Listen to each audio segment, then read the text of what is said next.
Bienvenue dans 4 minutes top chrono, l'essentiel du quotidien. Bienvenue dans ce 3e épisode de notre série spéciale Animaux sauvages. Aujourd'hui, je t'emmène découvrir 2 petites merveilles de la nature que tu connais certainement, un mammifère tout piquant et un pro de la sieste en haut des arbres. Tu devines de quoi je veux parler. On commence par un animal qu'on croise parfois le soir dans les jardins ou au bord des chemins, le hérisson. Est-ce que tu sais comment s'appelle la femelle ? Qui du ziboup n'est pas assez d'énerissant. Ça va pas, vous vous trompez, hein? Elle porte le joli nom d'hérissonne et son bébé, le hérissonneau. De hérisson à hérissonne jusqu'à hérissonneau. Dans cet ordre-là, tu n'es pas prêt de l'oublier. Alors, comment ça se passe quand 2 hérissons veulent fonder une famille ? Eh bien, tout commence au printemps et en été, c'est la saison des amours. Le mâle tourne autour de la femelle en soufflant et en grognant. Oui, c'est comme ça qu'il la drague, il grogne. Comme cela. Après l'accouplement, la femelle est enceinte pendant environ 35 jours avant de donner naissance à 3 magnifiques hérissonneaux, pouvant parfois aller jusqu'à 7. Ces bébés naissent fragiles, aveugles, sourds et heureusement pour la maman, sans piquant dur. Mais en quelques heures à peine, des petits piquants souples apparaissent. En 1 semaine, ils deviennent plus rigides. Et à 2 semaines, les petits ouvrent enfin les yeux.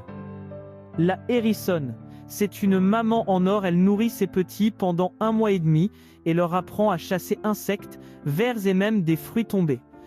Un hérisson adulte peut manger jusqu'à 100 grammes de nourriture par nuit, pas mal pour un si petit corps.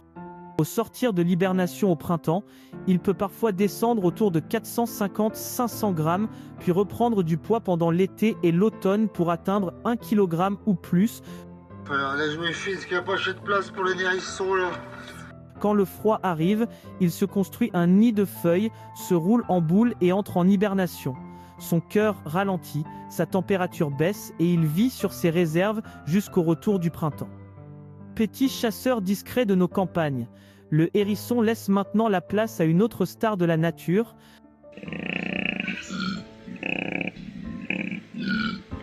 Cap sur l'Australie cette fois, où vit un animal au look de grosse peluche, le koala. Ce marsupial passe presque toute sa vie dans les arbres, dans les forêts d'eucalyptus, et il dort énormément. Jusqu'à 20 heures par jour. Pourquoi ? Parce que les feuilles d'eucalyptus qu'il mange sont pauvres en énergie et dures à digérer. Et côté famille, comment ça se passe ? Déjà, il faut savoir que la femelle koala n'a pas d'autre nom officiel que la femelle koala.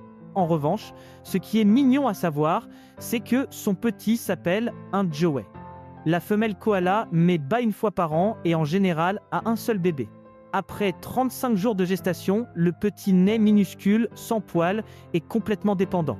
Il grimpe tout seul jusqu'à la poche ventrale de sa mère et s'y installe pendant plusieurs mois.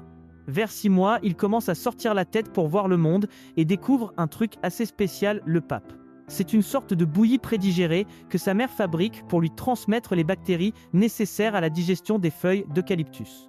Glamour, mais essentiel. Petit à petit, il devient plus costaud, s'accroche sur le dos de sa maman et apprend à reconnaître les meilleures feuilles d'eucalyptus. En moyenne, un koala adulte mange entre 500 j et 1 kg de feuilles par jour. Et vers 1 an, le petit quitte sa maman pour partir vivre sa vie sur son propre territoire. Merci d'avoir partagé ce moment avec moi. À très vite pour un prochain épisode.